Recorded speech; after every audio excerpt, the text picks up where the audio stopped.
Honorable ministers, ambassadors, honorable delegates, we are going to start our session this morning. Ministerial meeting. I would like to call to the floor the Secretary General of COMESA, Mr. Nguya.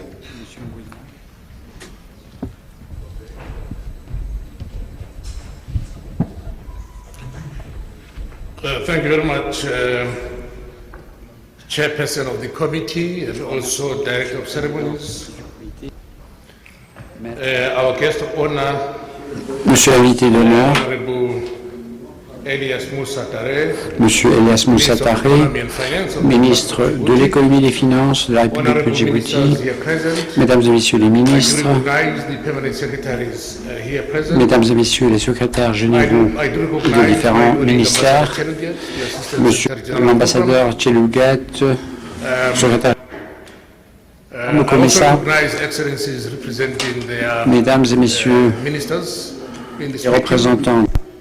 I also recognize my colleague, the Executive Secretary of the Northern Corridor Transit Transport Coordinating Authority, Mr. Pakuma. Corridor Nord, Monsieur Pakuma.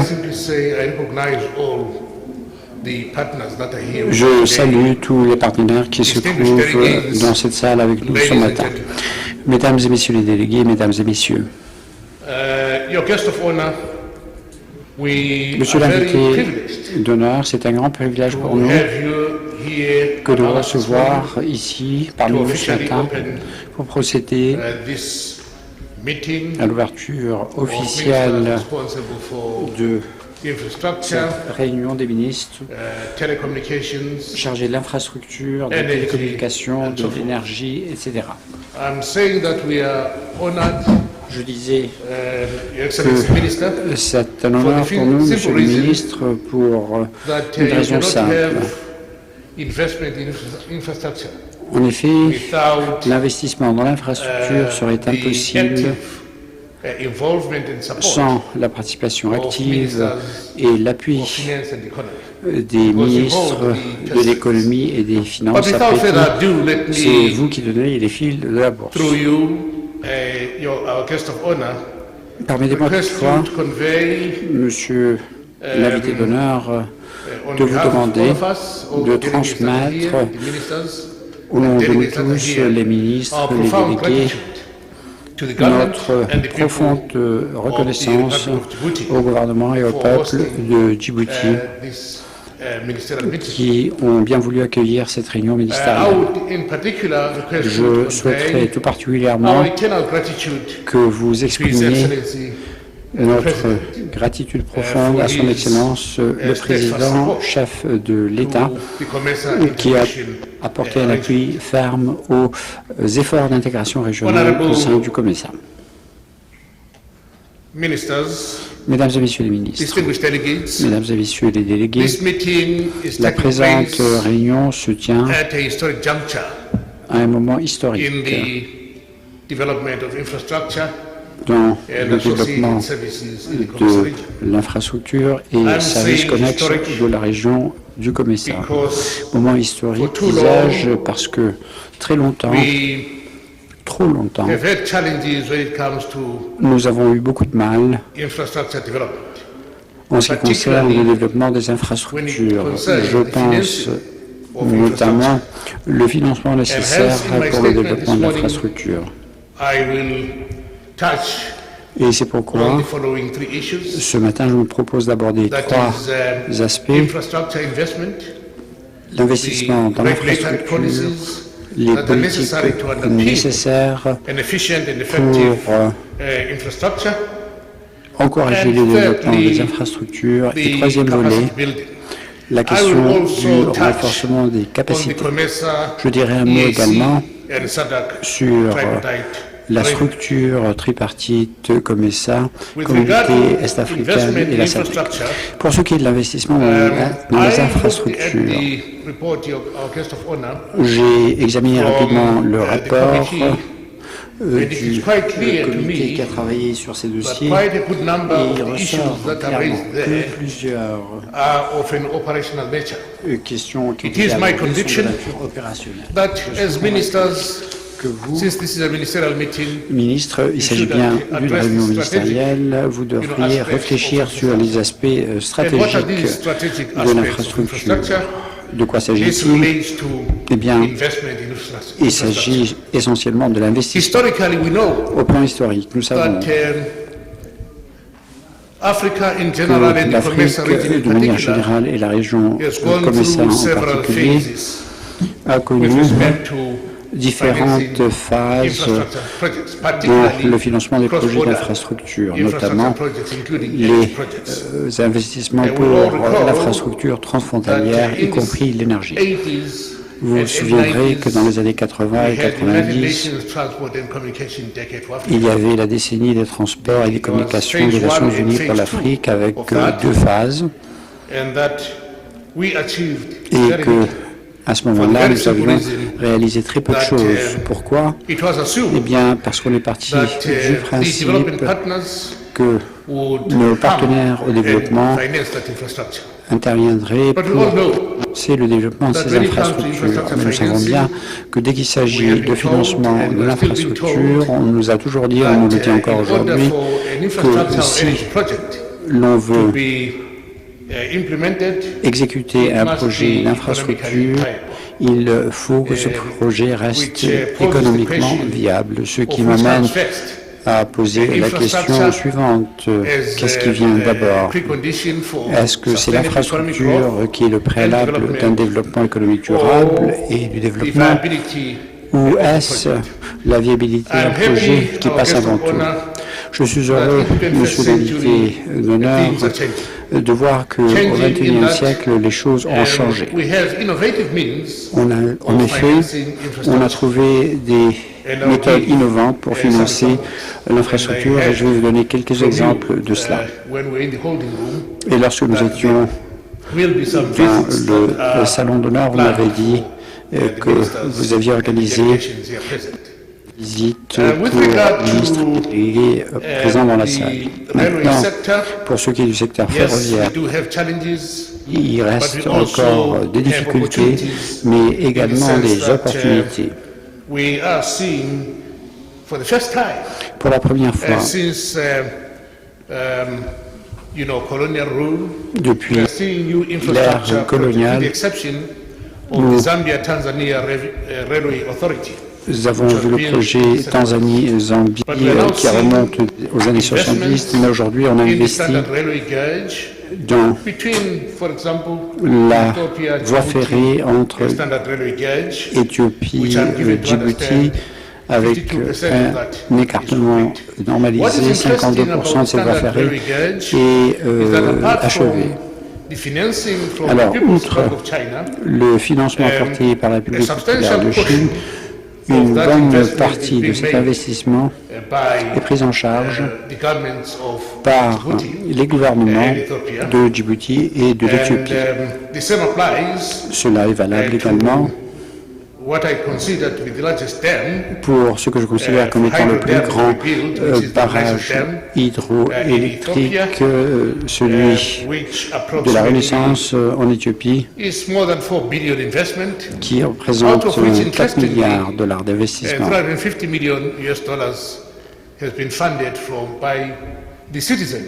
Plusieurs millions, 50 millions de dollars ont été mobilisés auprès des citoyens de l'Éthiopie, et l'Éthiopie continue à financer ce projet. Je le dis parce que je crois que ces instruments innovants de financement sont intéressants. De plus en plus, on voit les États émettre des obligations d'infrastructure.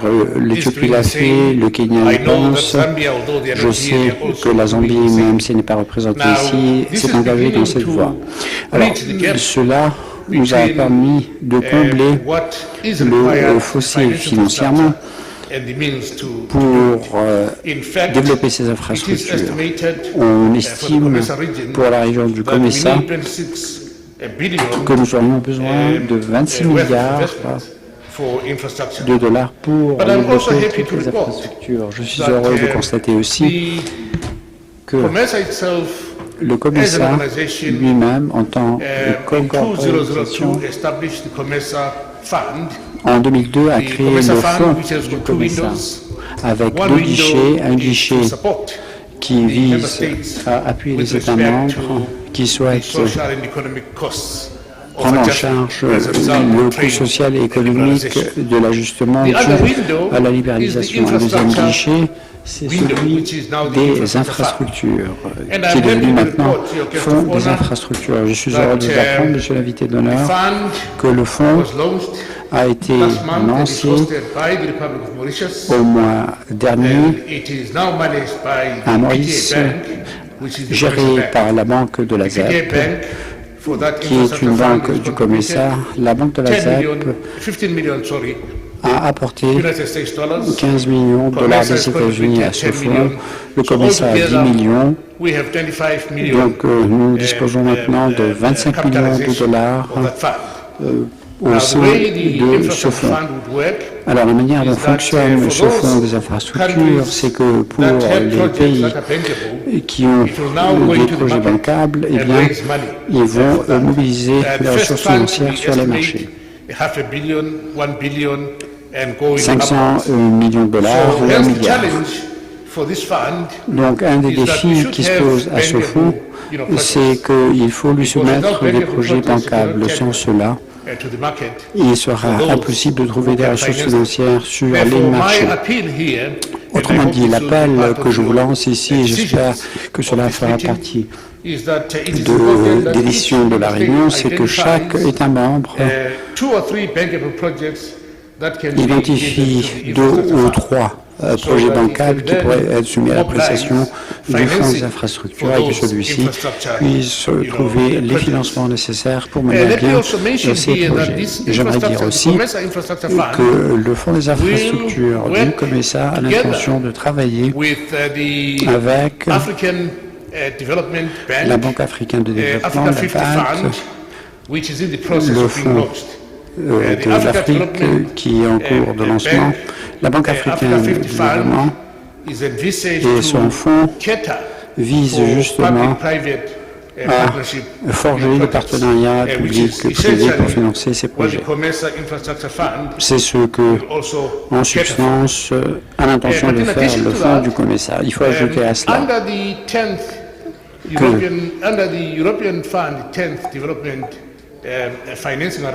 dans le cadre du FED 10 qui va de 2016 à 2020, le COMESA, la Communauté de l'Afrique de l'Est, l'IGAD et la CEI a obtenu une enveloppe de 600 millions de dollars pour le financement des infrastructures. 600 millions d'euros, ce qui représente à peu près 900 millions de dollars. C'est peut-être pas beaucoup d'argent, mais on a retenu le principe du mélange et de l'effet de levier. Ce qui est intéressant dans les projets d'infrastructure, ce que vous avez à faire à des projets qui,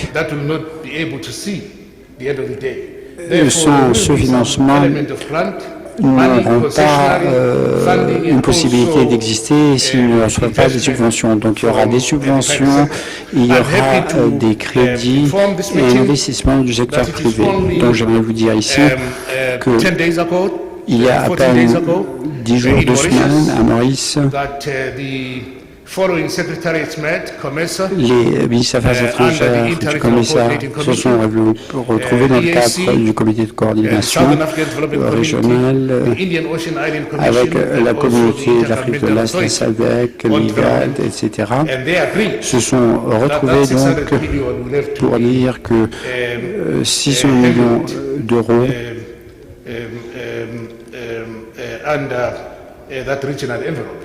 devrait être exploité dans le cadre du développement des infrastructures. Il y a aussi une unité de préparation des projets qui a été créée par l'arrangement tripartite Communauté de l'Afrique de l'Est, le COMESA la SADC qui va maintenant s'ouvrir à la CEI. Donc il est important, concernant cette facilité qui deviendra opérationnelle dans les 18 mois à venir pour le décaissement, encore une fois, que l'on ait des projets bancables qui seraient suivis. Si ce n'est pas le cas, il y a l'unité d'exécution du projet qui est là pour améliorer la qualité de ces projets pour qu'ils puissent recevoir un financement. Ce sont peut-être des projets bancables ou pas bancables, et l'unité de préparation des projets pourra ensuite soutenir les pays à élaborer des projets bancables. Donc, ce que je peux dire à ce stade, Monsieur l'invité d'honneur, votre réunion qui se tiendra en République démocratique du Congo du 28 au 29 novembre, qui est la réunion conjointe des gouverneurs des banques centrales et des ministres de l'économie et de planification. Vont aussi créer l'infrastructure du COMESA. À votre réunion de l'année passée à Washington, une décision avait été prise en principe que le fonds d'infrastructure serait abrité aussi à l'île Maurice parce qu'il y a un centre offshore, il pourrait le faire. Donc le bon de l'infrastructure pourra aussi compléter les obligations qui ont été mobilisées par le gouvernement. On est donc sur la bonne voie et j'espère que votre réunion trouvera des recommandations spécifiques à cet égard. Laissez-moi de souligner le FED 11, la facilité de 600 millions d'euros, qui demande d'avoir ces projets maintenant pour obtenir les fonds, parce que les défis qu'on a rencontrés avec le fonds de subvention de l'Union européenne, c'est qu'on a été tard pour soumettre des projets bancables. Permettez-moi donc de passer au deuxième aspect que je pense qu'il fallait soulever avec vous ce matin, la question des politiques régulatrices. Cette question de politique de régulation, je vais mettre ça dans le cadre du traité du COMESA et de la politique de transport du marché commun. Et dire tout simplement que ces programmes régulateurs, ces programmes de politique sont censés faciliter les échanges commerciaux et la circulation du trafic de transit. Dans le rapport, on l'a mentionné, mais je voudrais relier la licence du COMESA, l'harmonisation de la charge à l'essieu et de la hauteur au mécanisme d'intégration régionale qui fait partie du fonds du COMESA. Je vais dire que cette année, par le biais du mécanisme de soutien à l'intégration régionale, on a déplacé 32 millions de dollars aux États-Unis pour soutenir les pays à mettre en œuvre. C'est ce qu'on a dit à l'Union européenne. Et vous savez, Excellence, que le Djibouti aussi, l'un des bénéficiaires de cette facilité. La plupart des pays ici présents sont bénéficiaires de cette facilité. Mais ce qui s'est passé, c'est que les pays membres qui sont membres du fonds du COMESA se sont engagés à mettre en œuvre les instruments suivants. D'abord, la licence des transporteurs du COMESA, c'est une licence qui permet la reconnaissance mutuelle des licences des au sein de la région sans avoir à obtenir une licence différente dans les différents pays. Les permis, c'est certains pays qui ont intériorisé cela ou qui ont promulgué une législation à cet égard. Comme conséquence, on a pu décaisser cet argent. En mai cette année, j'en ai discuté avec l'Union européenne et on a convenu qu'on devrait laisser l'harmonisation des permis, des poids, les charges à l'essieu en 2015. C'est ce qu'on a fait et c'est ce qu'on est en train d'achever. Je dis cela parce que c'est important de regarder le rapport pour trouver que si ces instruments ne sont pas mis en œuvre, il y aura des problèmes en ce sens qu'on ne pourra pas avoir accès au financement de l'année prochaine. On a actuellement un autre proposition pour financer les États membres et nos équipes ont mené des enquêtes dans des pays. Ils étaient à Djibouti il y a une semaine de cela pour faire le suivi. Il est important d'avoir accès à cet argent. Le danger ici, c'est que même si on parle du renforcement de capacité, cet argent est là pour aider les pays à renforcer la capacité pour qu'ils mettent en œuvre leur programme. Mais le problème, c'est qu'on est presque en train de perdre les 32 millions de dons. 32 millions. L'autre problème concerne la limite de la charge à l'essieu qui doit être harmonisée. J'ai vu dans votre rapport qu'il y avait une réunion pour toutes les organisations régionales qui est prévue à Gaborone la première semaine de novembre. Cette réunion est financée par l'Union européenne. La question maintenant est de savoir comment l'Union européenne peut être intéressée à financer ce programme du contrôle de la charge à l'essieu.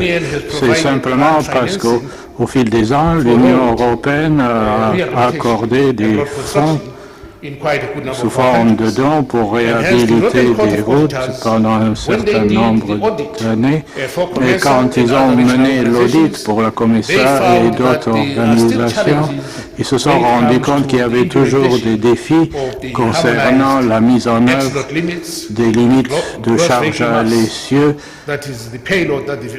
harmonisées, de la charge maximum des gros camions et aussi leur hauteur. Je dois faire rapport que dans le cadre tripartite, COMESA, SADC et Communauté de l'Afrique de l'Est, ils ont harmonisé ces limites et le projet de loi se trouve au Parlement de l'Afrique de l'Est pour la mise en œuvre. Il est important qu'à cette réunion, on participe pour qu'on traite de cette question. L'un des défis que l'on a rencontrés concernant le contrôle de la surcharge, c'est qu'il y a des contrôles multiples par les pays et vous-même, en tant que ministre en charge de l'infrastructure du transport, vous aviez convenu il y a quelque temps de cela et vous aviez convenu aussi du format du contrôle et des directives qu'il était nécessaire.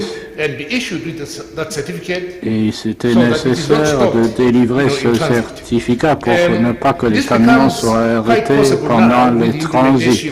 Ceci est possible maintenant avec la mise en œuvre du système de facilitation du commerce mutuel qui intègre tous ces documents que je viens de citer.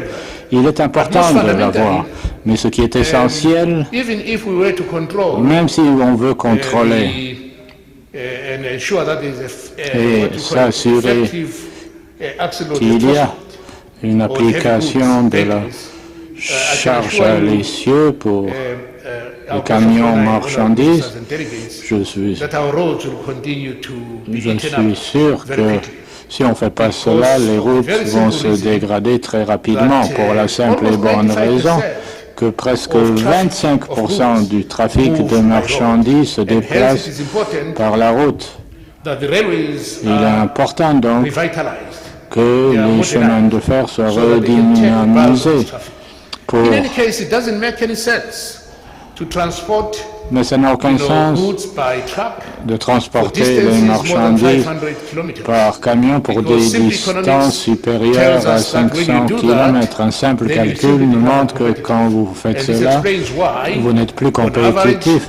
Et ça explique pourquoi 30% des taux de fret de la région sont les coûts de transport. Si 40% c'est les coûts de transport, et si c'est la couverture entre 8 et 10%, vous pouvez dire qu'on devient non compétitif, en particulier pour les pays sans littoral. Donc il est important de tenir cette réunion, mais de promouvoir le développement du chemin de fer. Mais à cet égard, je voudrais lancer une idée. J'avais déjà dit que l'Éthiopie, Djibouti sont en train de reconstruire l'écartement des rails standards. Plus de 50% est achevé. Et cet après-midi ou demain, vous serez capable de voir cette construction pour l'illustration de ce dont je parle. Mais il est important d'avoir un réseau ferroviaire intégré, même si la vitesse des locomotives est de 60-70 000 par heure, ce n'est pas préoccupant tant qu'on a le transit. Je voudrais aussi citer quelque chose de très intéressant ici, Excellence le ministre.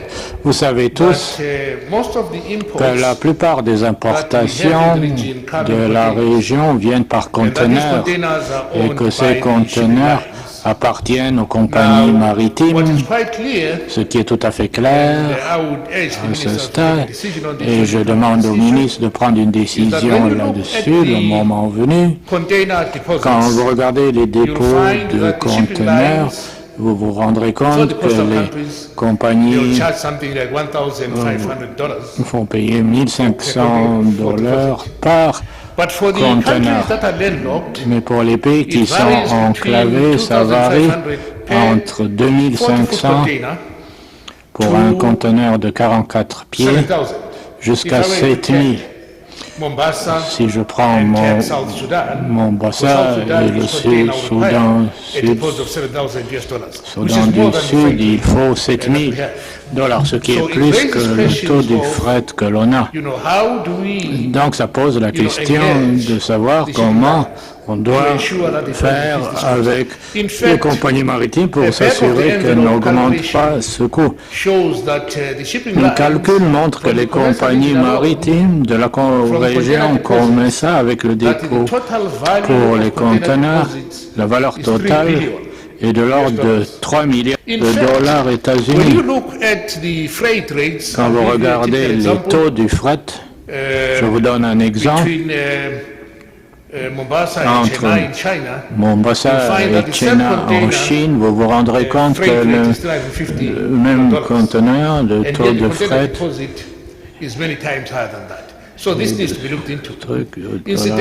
beaucoup moins.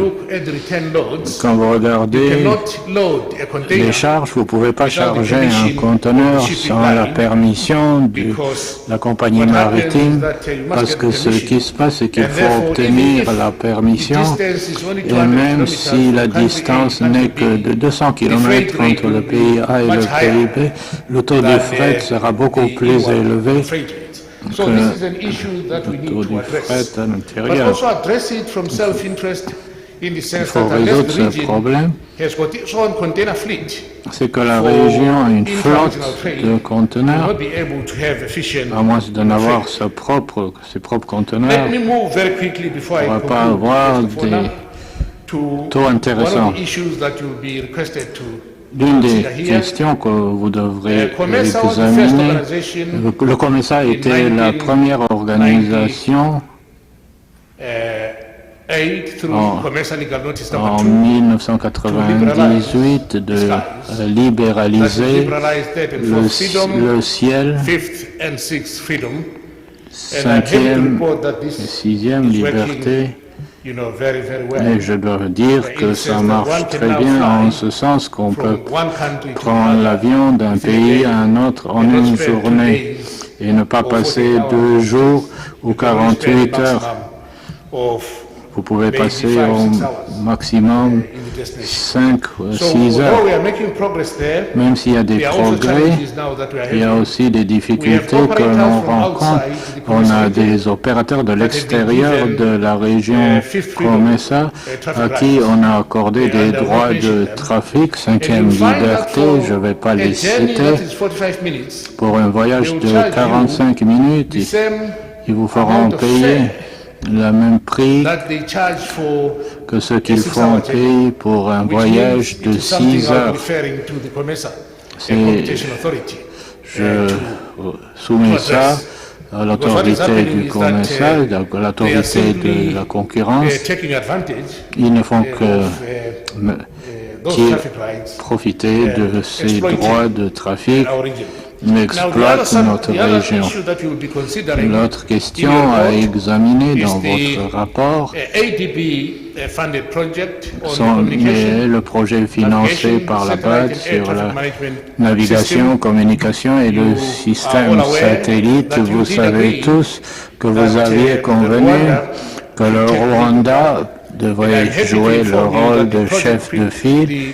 Et je me réjouis de vous informer que l'unité de projet est en place, que la TPS a financé le programme et il y avait une réunion à Khartoum qui a fait participer les services de sécurité. On a examiné aussi l'Eurocontrol et d'autres systèmes pour essayer de comprendre comment on peut mettre en place ce programme. Mais d'après mon expérience, quand j'étais un responsable technique, c'est que ça peut ne pas être facile de faire convenir tous les pays et on devrait commencer par ceux qui sont prêts à le faire. Il suffit de mentionner que dans un bon nombre de nos pays, l'espace aérien n'est pas aussi sécurisé qu'on le pense. Je peux vous le dire en parlant aux pilotes que dans certains espaces, ils écoutent la terre, mais le plus souvent, le capitaine parlera à un autre capitaine pour s'assurer que la sécurité est bien là. Accident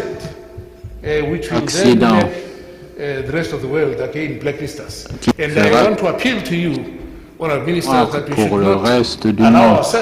Je vous lance un appel, Excellence les ministres, de ne pas se trouver dans les situations où on est un enfant orphelin pour ce qui ne va pas bien. L'Afrique ne doit plus faire les choses de cette manière. En conclusion, l'invité d'honneur, je dirais qu'en examinant le rapport, il faut identifier les programmes stratégiques et ces programmes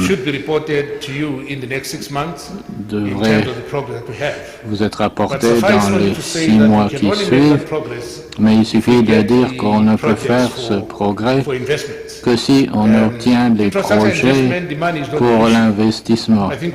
L'argent n'est pas le problème. C'est le projet, c'est le fait de savoir si les projets sont bancables, s'il y a des garanties. Pour cette question de garantie, je veux dire tout simplement qu'un bon nombre de nos gouvernements, dans le programme de la Banque mondiale, du FMI, ne peuvent pas délivrer des garanties, mais on a l'agence de garantie du commerce qui donne des garanties commerciales pour les risques commerciaux. Donc on a des instruments du marché qui peuvent fournir ces garanties. Monsieur l'invité, Excellence l'invité d'honneur, tout ce que je peux dire maintenant, c'est de vous remercier pour être venu ouvrir personnellement cette réunion et la République de Djibouti pour nous avoir abrités et nous avoir accordé ces excellentes facilités. Je n'ai aucun doute qu'on devra faire avancer la mise en œuvre des programmes convenus pour les amener à un niveau supérieur. Avec ces remarques, je voudrais remercier les excellences des ministres, les délégués de marque et notre auditoire pour votre aimable attention. Merci beaucoup. À ce stade, avant de reprendre ma place, c'est mon privilège et mon honneur de demander à notre invité d'honneur d'ouvrir officiellement notre